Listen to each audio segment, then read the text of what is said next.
On this episode of Value This with Dr. Lori, we're at the Mercer Museum in the Feasterville General Store exhibit, and we're going to talk about medals and mementos, how to make your collections look their best.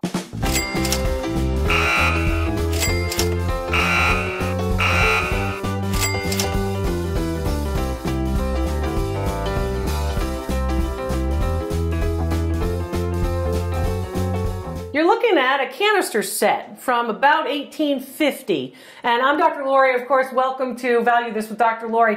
From 1828 till about 1957, this particular Feasterville General Store was in operation.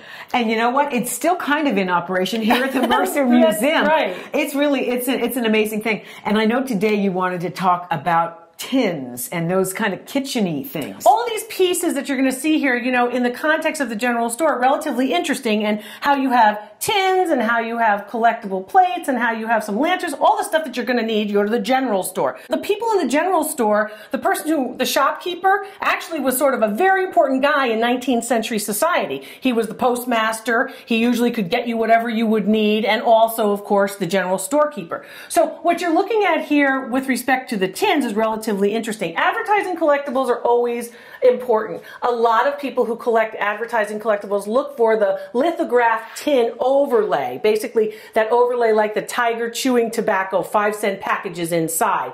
The canister set is one of the most popular because people try to make the collection. A lot of what is fun about collecting is the fact that you're going to actually have the journey of finding the piece, the discovery of the piece, the treasure hunt, if you will. Which is a lot easier now with eBay and all the rest of it. It's easier to source the antiques. When you're looking at a canister set like this, you're going to look at those knobs and see if you have the original knobs. You're also going to notice you have allspice and cloves and mustard seed and mace, and you know what's interesting is we have coffee, tea, sugar, flour, and you're done. And you're done. Yeah. Yes. Yeah. They had 24 of those in a set like that from the 19th century. To be super valuable, do you have to have all of those pieces? Yes. For old? You do. Yes. And the salt box usually came with a wooden top, like a salt box piece of architecture, like a building. Right. So the salt box was the most coveted. Okay, like I've seen new pieces that look as old as that. How does somebody know the difference? I want you to turn over the bottom. I want you to look at the construction. Make sure you don't have any solder marks from an oxyacetylene torch,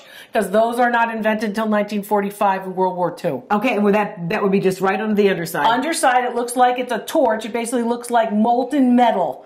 So you want to see it constructed. Cut with snips, right? And then literally constructed metal. So the pieces of metal are basically woven like a basket. Okay. The tin pieces, you want to look for a nice, strong display of the lithographed tin, or the imagery is very important. So those look a little faded to me, but is that... The tiger piece would be worth more in terms of its imagery than the canister set in the back. And the canister set has those particular knobs, those porcelain knobs. Those porcelain knobs are probably later additions. So the original ones broke off, and they were at least wise enough to put same ones. That's right, because they still tried to get in there and use these particular pieces. Should these kinds of things, A, can you retire on a good set that you might be able to sell? And B, if you just want to keep it for your own stuff, can you keep things in there without damaging them? Yes. Yes, they were made in the beginning, you know, in the 19th century, and used for that idea of storage. So they're intended to hold things. Whereas I'll say to you, well, with an antique vase, you may not want to put water and flowers in it because something might happen down the road. But those pieces are relatively sturdy. How do you clean them? Oh, white cotton cloth. Don't get in there and start scrubbing. Do not use a steel wool or Brillo or SOS pad. Don't start scrubbing like that, because you'll abrade all of the imagery off. So just water and that's it? White cotton cloth, dry white cotton cloth. Water is okay, but remember now you're mixing water with metal, which can introduce rust. Okay, and real fast, little tiny, you call them, what kind of lamps are those in the general store? Those lamps are lanterns and finger lamps or oil lamps. Lots of people collect oil lamps. They can be as low as $5 at a yard sale to $500 in a flea market or antique store environment. Some of them are called whale oil lamps. You'll see a lot of them in this neck of the woods, and also in New England. Along, of course, shorelines, you're going to see more of those lamps. Okay. It can be valuable. To me, layman here, it doesn't sound like you're going to retire on this stuff. So when you buy it, love it.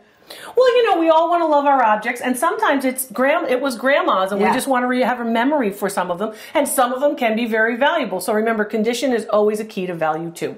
Yes, and we're always looking to supplant our 401k. Right. Dr. Laurie, thank you so much. It's been so much fun in the Feasterville General Store here in the Mercer Museum. We'll see you next time on Value This with Dr. Laurie.